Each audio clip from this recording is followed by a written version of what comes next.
There's no better feeling than a personal win, and the State Farm Personal Price Plan can help you do just that.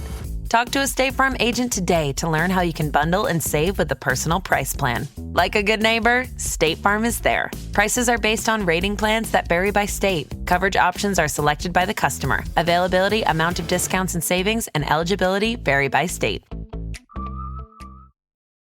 This is an ad for BetterHelp. Welcome to the world. Please read your personal owner's manual thoroughly. In it, you'll find simple instructions for how to interact with your fellow human beings and how to find happiness and peace of mind. Thank you, and have a nice life. Unfortunately, life doesn't come with an owner's manual. That's why there's BetterHelp Online Therapy. Connect with a credentialed therapist by phone, video, or online chat. Visit BetterHelp.com to learn more. That's BetterHelp.com. Ryan Reynolds here for, I guess, my 100th Mint commercial. No, don't. I mean, honestly, when I started this, I thought I only have to do like 4 of these. I mean, it's unlimited premium wireless for $15 a month. How are there still people paying 2 or 3 times that much? I'm sorry, I shouldn't be victim blaming here. Give it a try at mintmobile.com/save. Whenever you're ready. $45 upfront payment equivalent to $15 per month. New customers on first 3-month plan only. Taxes and fees extra. Speed slower above 40 gigabytes. See details.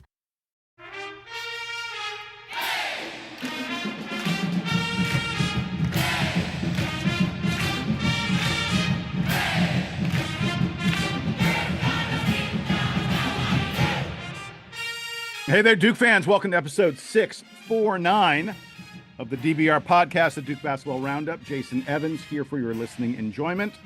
I'm joined by my colleague, Donald Wine. Donald, we missed you over the weekend, buddy. Yeah, I had a busy weekend. I was up in Baltimore for the Ravens Sunday night game, which was a lot of fun with a friend who was in town and showing her the sights. And it was her first time in DC for a while. So I was playing tour guide for most of the weekend, which is great. But excited to get back and talk more Duke basketball. And hey, how about that football team, 5-0? Yeah, just like we drew it up. Exactly.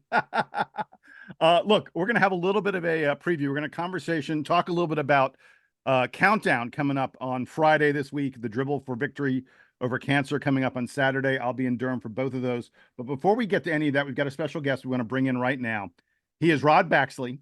He is a local reporter covering Duke, UNC, NC State for the Fayetteville Observer. Do I have that right? I've got that right, don't I?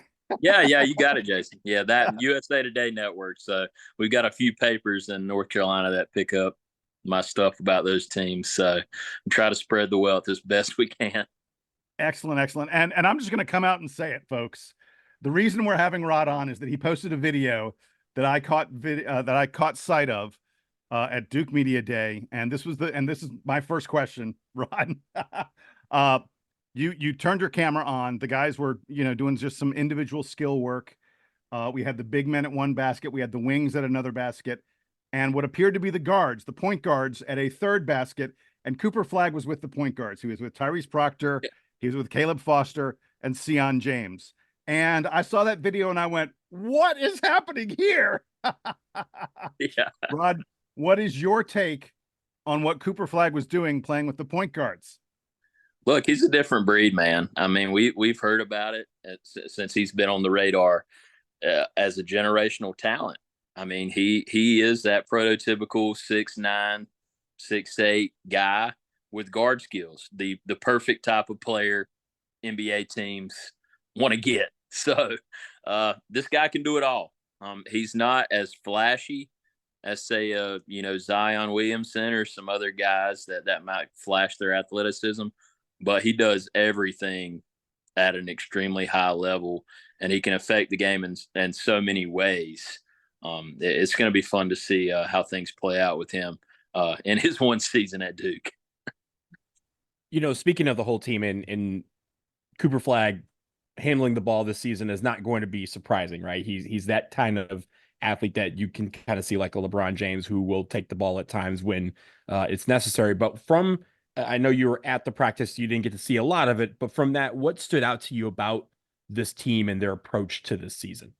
Yeah, I think, Donald, the first thing that stood out when I walked in there is just the size of everybody. I mean, they don't have anyone shorter than 6'5" on their roster, which I know there are probably some program heights in there, Caleb Foster probably 6'4". Con Knippel was trying to explain it to us. Hey, I'm 6'6". Okay, guys, I'm 6'7" on the roster. He's but six. Really he's 6'5" when he has Yeah, his, there his you go. hairstyle Yeah. up a little bit. Yeah, I get it. But there's so much length and athleticism on this roster. Man, there's going to be so much lineup versatility. And this feels like a team that can be nasty defensively.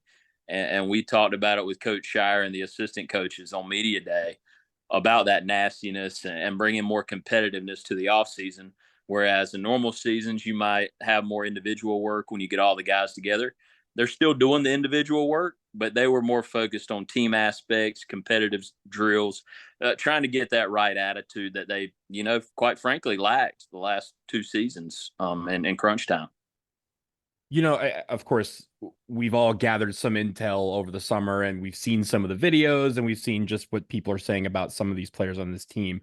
If you, again, based on what you've heard, what you've seen, if you could predict a starting lineup for opening night against Maine, what would it be? Because I think that's the number one question, that everyone has, but also the number one thing that we just can't pinpoint at this time.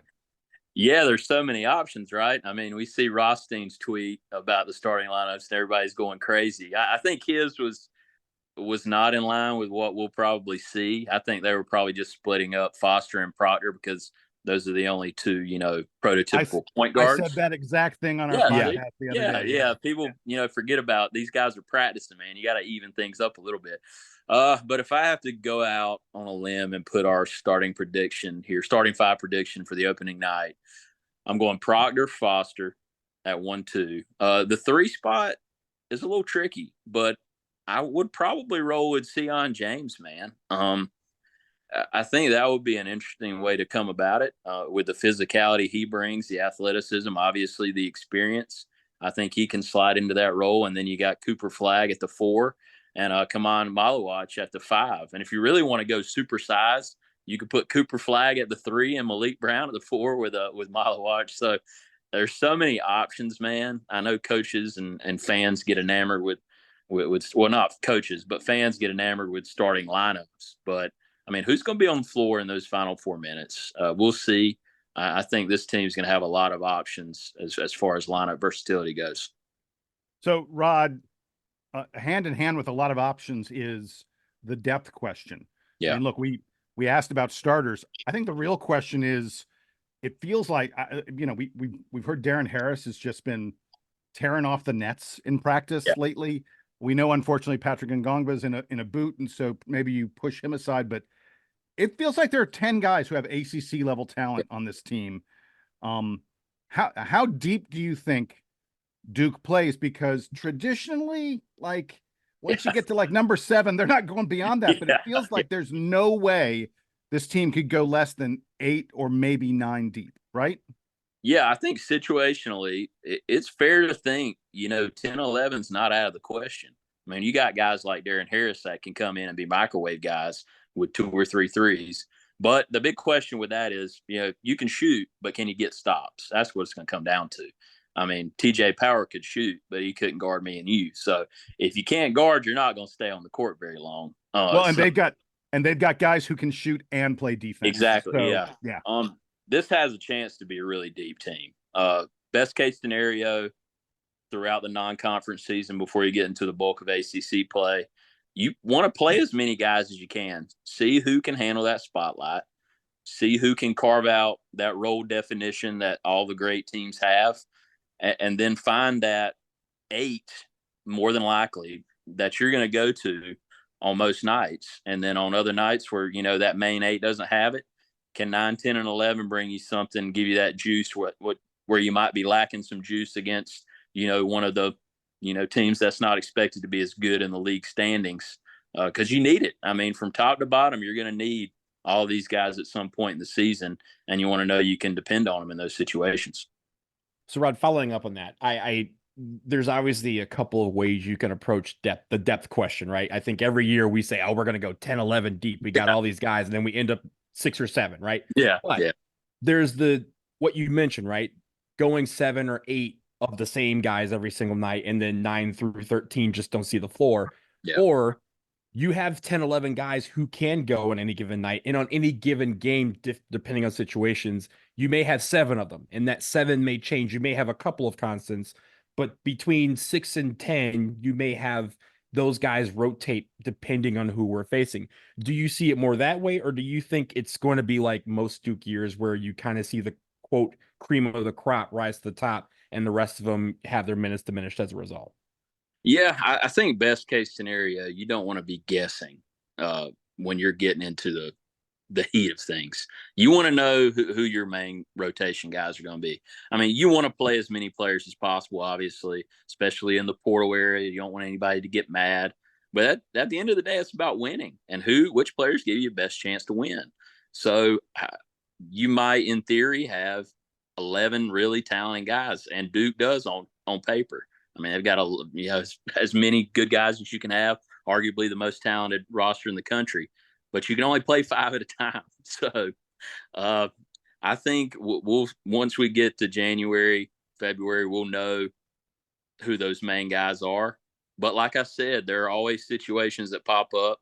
I mean, unfortunately for Duke, last few seasons, injuries have become a consistent theme. So if you have to be put in one of those situations, you also don't want guys coming in having not played at all in the season. So that's what the non-conference is for, and all this stuff to try to get everybody as ready as possible to handle as many situations as possible. Rod, what are you hearing from coaches, insiders, sources, whatever you want to call it, about who's been surprising so far? Look, over the summer, on the Brotherhood podcast, we kept on hearing again and again about Con Knipple. Are you getting the same kind of thing from your sources that Con is just a guy who no one expected to be as good as he is? Yeah, Con has been the big name. I mean, we can start there. Malik Brown's another name I've heard, but we'll start with Con. I think he put it great the other day when he was talking to us with the smooth is slow, or slow is smooth, and smooth is fast line.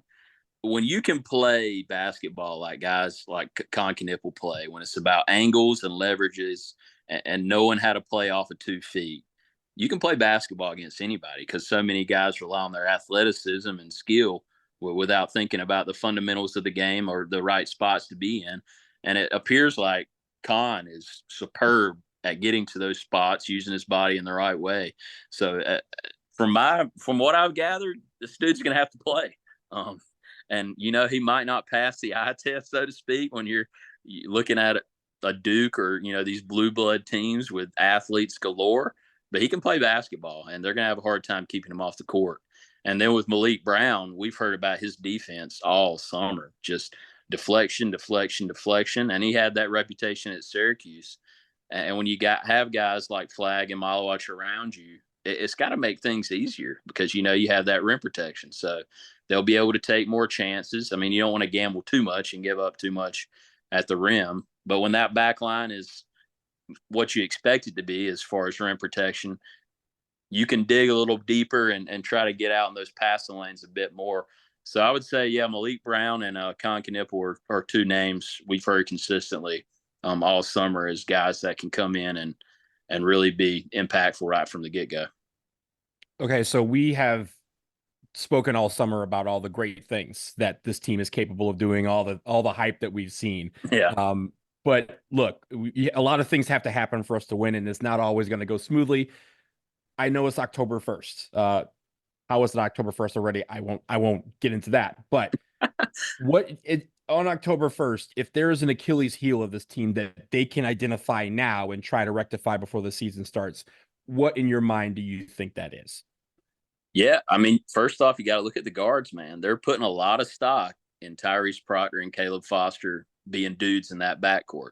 And they have shown at times they can be dudes. Caleb Foster, he was starting to come along. I mean, they don't win at the Michigan State game early in the year without Caleb Foster last year.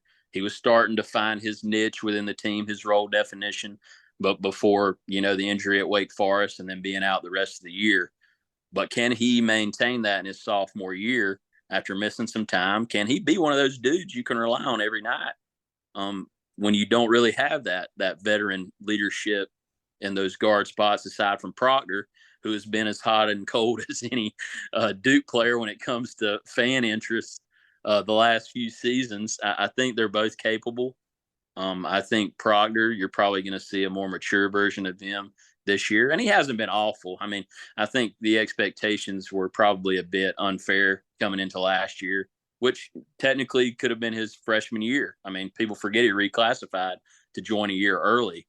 But when I look at what Duke has to have this year, those two players have to be really good for them.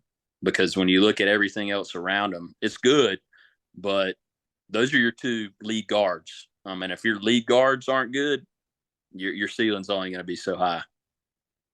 All right. So last thing I want to get to with you, as I mentioned at the top, you cover UNC and NC State also. Look, we don't need to do a 15-minute deep dive in each one of them, at least not yet. There will be time. No worries. There'll be time for that. But give me a really quick, what are you hearing in the off season? Let's start with Carolina. As Duke fans, that's where our interest lies first. Who's surprising? What are the things they're developing for them? Have they found an answer to the middle? Because everyone who looks at that roster says, wow, the guards and wings, you got them. Big men, not so much. I think this is going to be the first real Hubert Davis team we're going to see. I mean, the last 2 years he's been tied down by Armando Bacot, which had its, plus and minuses. You have a sure thing double-double every night, but you don't really have the 5-out spacing that we thought we would see when Hubert was hired. He's got that with this group. So obviously you want to rebound. That's always been a staple of Carolina basketball and Duke basketball. But when you look at the guards and the wings, this team is best equipped to play the way I think Hubert wants to play, with 5 out, being as fast as possible. You look at Ian Jackson, Drake Powell, 2 of their big-time freshmen. Drake Powell's probably got more pub this summer than anybody. I mean, heck, I think I was looking at a draft board the other night, and he was top 10, projected to be top 10 lottery pick. 6'6" wing, great frame, can play his tail off on defense, and that will keep you on the floor anywhere. And then you have player of the year coming back in RJ Davis, who's not going to have as much pressure on him with all of those guards and wings around him. But Jalen Washington, like we were talking about Duke's guards, putting a lot of stock in those two, getting it done with Foster and Proctor. They're putting a lot of stock in Jalen Washington after missing out on some big-time centers in the portal. So if Jalen Washington can't give them 10 and 10 consistently, or if they can't get like 12 and 14 from that group of big men that they added, Ben Allen, Lubin, Jalen Withers coming back, they're going to have a tough time because you still got to get rebounds in this sport. But it should be a lot of fun on Tobacco Road. Carolina and Duke, I would think, would be 1 and 2 in the preseason poll. And then NC State's got as much buzz as anybody coming off the Final Four in ACC tournament. 8 newcomers. I think they'll have a chance to be a lot faster, push the pace a little bit more. For them, I think it's all about defense. That was the key to their tournament run. We look at DJ Burns and DJ Horn. They were fantastic offensively and keeping State where it needed to be. But they were top 40 in defensive efficiency. If they want to be back in the tournament again, they have to maintain that, which has not been the case through most of Kevin Keats's time there. So can they do that with a new group? I think they're talented enough to do it. And I think this will be the first time since 2005, man, where we might have all 4 North Carolina teams in the NCAA tournament. That would be great. And we have discussed the Duke schedule where there is a Tobacco Road week where they play the other 3 Tobacco Road rivals in the span of 7 days, which is terrific. Again, I said it was the 9. I'm part of the 9-team era of ACC basketball, but you can even go back to the 7-team era. The proper ACC, right? The proper ACC. Yeah. But if you look at NC State, right, like last year, they had Kevin Keats's, sayonara written in ink. The press release is probably about to be out, and then he makes this run to win the ACC tournament and then get to the Final Four. Who's the guy that keeps Kevin Keats in Raleigh this season? If there's one guy that NC State, especially with the amount of guys that have come in and out of that program over the last couple of years. Yeah, I don't think you're going to have to worry about their guards. And Kevin's always been great at getting portal guards anyway. You look at Jarkel Joyner, really good. DJ Horn, obviously really good. I think the guy with the most pressure coming in is probably Brandon Huntley Hatfield from Louisville. Can he give him that change of pace like DJ Burns did. As far as a low post scorer, obviously this Kevin Keats team will be more like a Kevin Keats team with pace and constant pressure and stuff. But will they be able to adjust like they were able to do with DJ Burns? Huntley Hatfield, not near the passer DJ. DJ's unique. DJ Burns was. I mean, you're not going to find a player like that probably Yeah, again. really. But Huntley Hatfield, great low post guy. I mean, he came into college at Tennessee a few years back as top 5 player in the country. So he's got the skill, but they're going to need him to be a dude. That Michael O'Connell back, Jaden Taylor back, Dontrez Styles coming from Carolina to Georgetown to State. He's got that wing versatility that Kevin Keats likes. Marcus Hill, Bowling Green guard, can fill it up. So they've got dudes, but I think Brandon Huntley Hatfield, he's going to be probably their key as far as having a guy you can go to in the low post when you need buckets on the inside. Rod, look, we've kept you long enough, man. This was great. We really, really appreciate it. Rod Baxley of the Fayetteville Observer and USA Today. Man, we'll have you back on soon. We'd love to have you. Yeah, sounds good, man. I enjoyed it. Always fun to talk hoops. Like I told somebody the other day, man, they're talking about football season. I'm like, look, I love college football, but as soon as UConn got done cutting down the nets, man, I was ready for basketball season to be back. So it's just the way we're wired, brother. around, right? Yep. Yeah. Absolutely. We couldn't agree more. Hey, we'll be back here on the DBR podcast after this quick commercial break.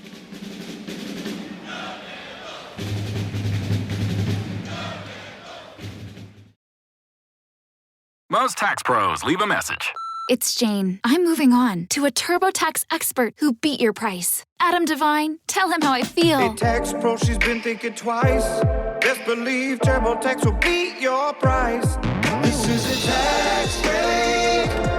Switch to a TurboTax Live expert and we'll beat what you paid your pro last tax season. Make the switch at TurboTax.com/beat your price. TurboTax full service only. Sign up by 12/20/2024 and file by 4/1/2025. Full details at TurboTax.com/beat your price.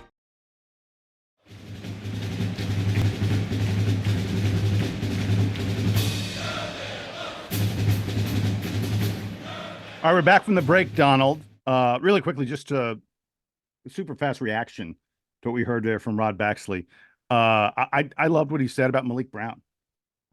Yeah. You know, I've heard some of the little rumblings about Malik, you know, like when the guys walk out and they did that one time where they were like, who's the best defender? And Malik. And then Cooper Flagg goes, well, you know, other than me, I guess. Mm-hmm. But I love that Rod was talking about how much buzz he's hearing about Malik Brown and difference-making defense. And then I thought the other thing that was very interesting that he brought up, because frankly, we don't talk about it enough. We're also enamored of the new guys, you know, the shiny penny, the freshmen, the transfers. Rod was real clear. If Proctor and Foster are not really, really good, Duke's not cutting down any nets this year. And I think we don't think enough about that. The guys who come back, how much of those guys improved? How much does a freshman make a sophomore leap? How much does a guy who had a injured and somewhat frustrating sophomore year progress as a junior, even though he's, you know, in terms of age, he's really a sophomore? Those are probably two of the most important questions for this Duke team. And I love that Rod highlighted that for us.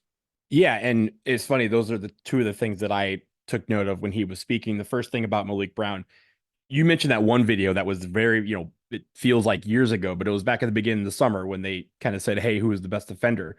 But if you think about it, in every single thing that they have done, every Brotherhood podcast that CFOS has had, anytime they ask about, hey, who's been the most consistent defender, Malik Brown has been mentioned every single time. And it's because of the fact that he's such a quiet assassin on defense.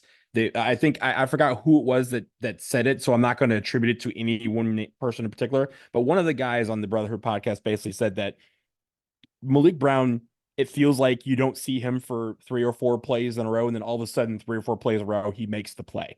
And it's because he's been there the whole time. He's been affecting in a way that is not demonstrative. He's just leading by example, which again, this team is desperately going to need. So it's very cool to see that Malik Brown is still continuing to get that buzz.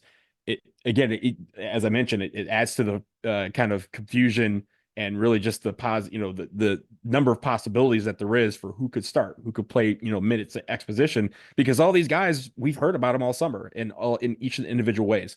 I think the reason why I asked Rod about what our Achilles heel is on October 1st. And of course that could change right down the line. But on October 1st, he says that the two guys that have been here the whole time are the guys that need to step up. And I think that's great too, because like you said, we have not talked about Tyrese Proctor and Caleb Foster enough because of, again, they in a way they're known commodities. So you focus on the new.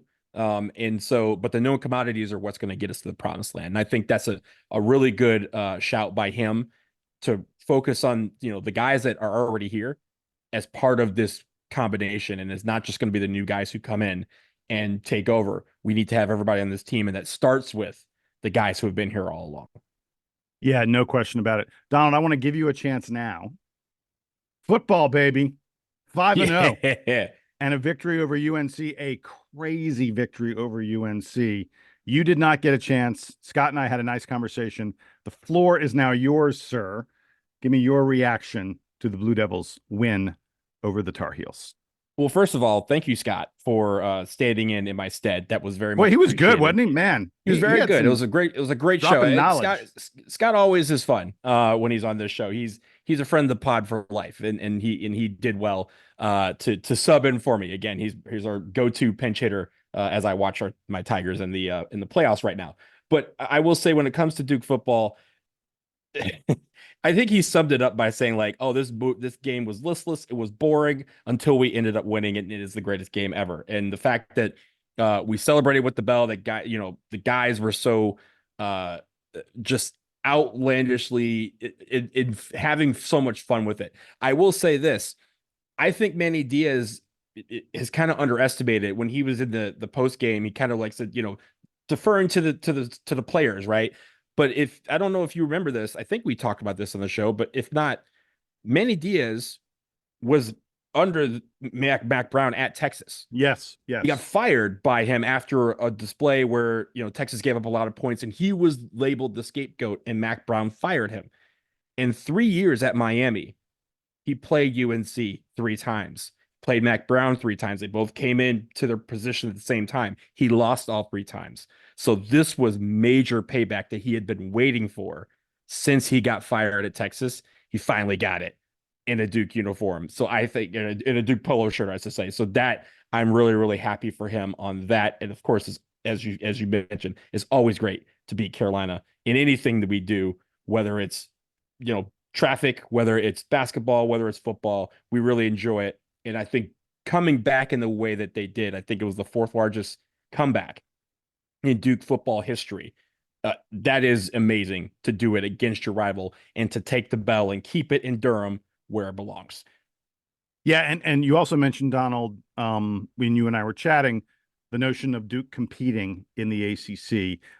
Look, I said on the podcast, and I stick by it, I don't think Duke's going to be favored more than maybe a couple times on the rest of their schedule. I know there are people who are already like, what bowl are we going to go to? I'm like, we got 5 wins. Let's get 6, and then let's start talking about bowls, because Duke's schedule gets a lot harder from here on out.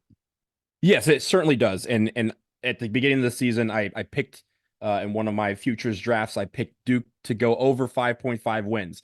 5 is not over 5.5. 5 is just under. So I need one more for that box to be checked. But I will say this: entering this week in the coaches poll, we received 22 votes from the coaches.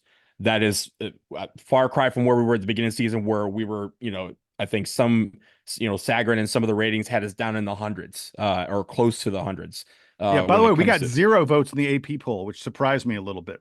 Correct. Yeah, we got 0 there, but the coaches at least are recognizing, hey, this Duke team might be doing something that, despite the fact that the offense hasn't been doing what we expected it to do. The defense has been the best in the country, and I think that has levitated us.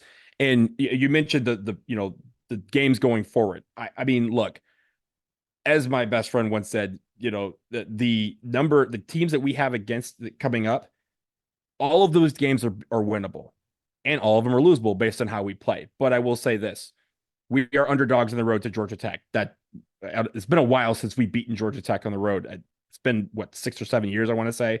since we've beaten Georgia Tech on the road. So that Dude, I've makes gone to a lot few of sense. them. Yeah, I know. Yeah, gone to a few of them. Some of them were some really high profile shootouts, like 55, 40 something.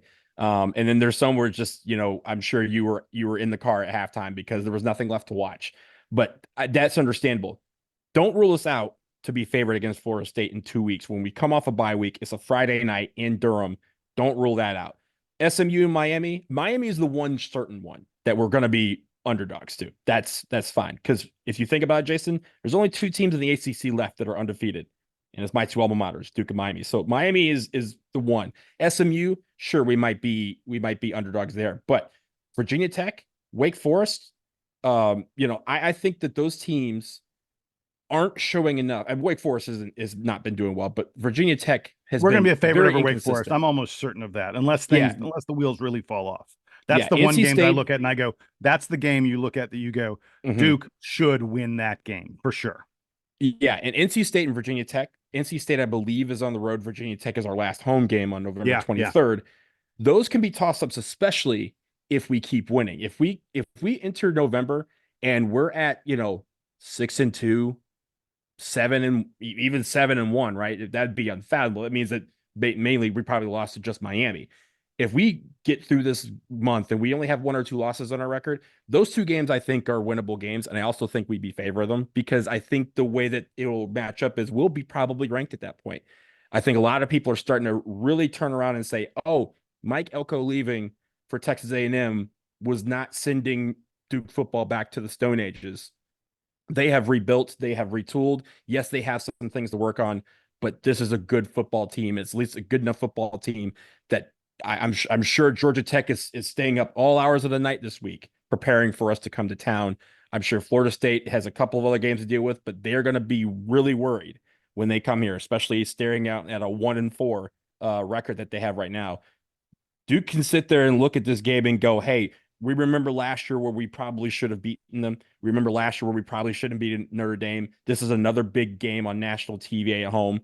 I expect them to come out and really bring the fire. And I'll tell you right now, Manny Diaz did not like Florida State either. So this will be another game that he can come in and say, let's do this. Let's do this and get rid of the notion that Duke football is just this team that's going to lose a game and eventually fade out of existence. This team is on the rise.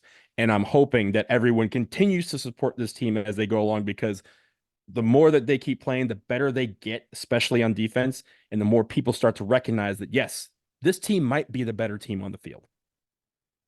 All right, let's get to the last thing on the agenda, which is a big weekend coming up for Duke basketball fans and for Duke basketball as well. Friday is Countdown to Craziness. I will be there. I'm not going to tell everybody like what I'm wearing or where I'm going to be because I'm just not sure right now. And then Saturday, of course, is the Dribble for Victory over cancer. By the way, it is not too late to be a part of the DBR podcasts, the Duke Basketball Roundup team for the Dribble for Victory over cancer. It's too late to register to do it on site, but it's not too late to support the team. We currently have 44 different people who've registered, who've made a donation and are part of the DBR team. Man, that is amazing that we have that many folks. We are currently the number 2 fundraising team out there with more than $8,500 raised. I set a goal of $10,000. I was like, what am I doing? $10,000? That's a lot of money, but you guys have really come through. Again, tinyurl.com/Duke Dribble is how you get to our page, how you join our team, and how you make a donation. And even though it's too late to register for the event, you can still get a basketball, a Duke hat. You can get in the lottery to win tickets to a men's basketball game, or you can get a Duke basketball jersey signed by John Shire. On our page, it explains the donation that it takes to get there. That's going to be, that's incredible that we have these opportunities. And I wanted to let people know. So I will be at the Dribble for Victory. And again, I don't know what I'm going to be wearing yet.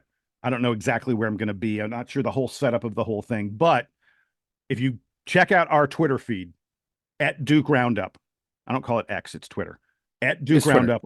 Yeah. or if you go to the DBR boards, the Duke Basketball Report bulletin boards, in both those places, I will post a picture of myself in whatever clothes I am wearing on Saturday morning. And hopefully you'll be able to find me that way. Look, I will say I mainly run our Twitter account, and if Jason, if you see a caption that says, "If you see this man, please cross him up," it's just telling people to identify who you are. It's nothing personal. Again, cross Jason up. Don't cross up the players. The players are off limits. But as we said in this podcast, but it should be a fun weekend, Jason. Again, glad that you're going and getting to partake in all of it, and I'm sorry to miss it. All right, so I'm going to close by asking you this question. What's the one thing you are looking for at Countdown? What is the thing that you go, I need to see X to know, a little bit more about the team? I'm putting you on the spot. I didn't prepare you for that. Yeah, well, the funny thing is me, I'm always about the introductions because it's a chance to get people their the first taste of their personality, right? We get to see these guys for the first time, and with so many guys, that's going to be important. But for the first time, Jason, we might be watching the basketball to kind of get notions about how we're going to play the basketball, because we have so many great questions about this team as to how they're going to play, who they're going to play, what combos they're going to have. And this brings me back to the video, the clip that you kind of reviewed the other day about Cooper Flagg training with the guards. And I think it's a great thing that he is doing that.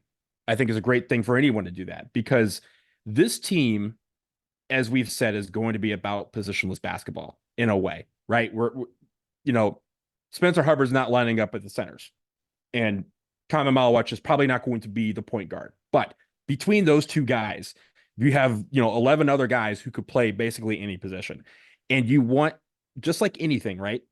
You want them to learn their role and how they plan on executing their role. But to do that, you have to understand everyone else's role. You have to understand every situation, every position, where everyone's going to be on the floor.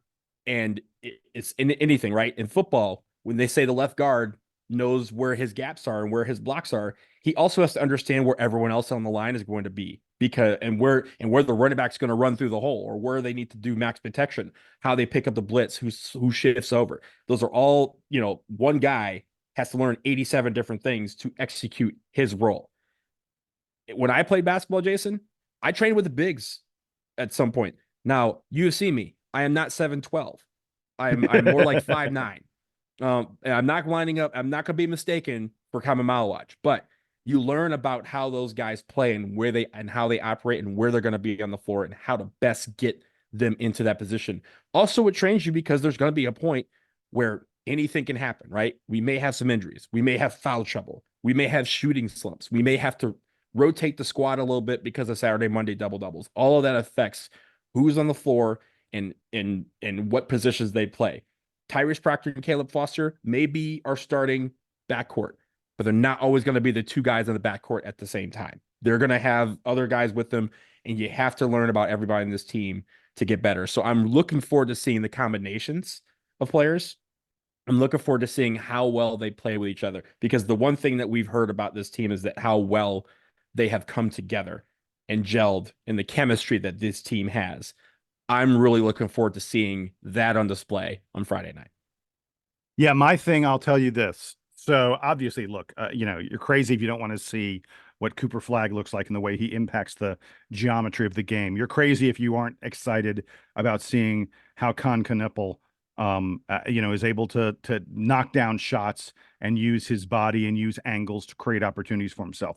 But the one thing I'm looking forward to the most is seeing how this team integrates Kama Malawach, because there's a world where he's mostly hanging out there, down there in the post.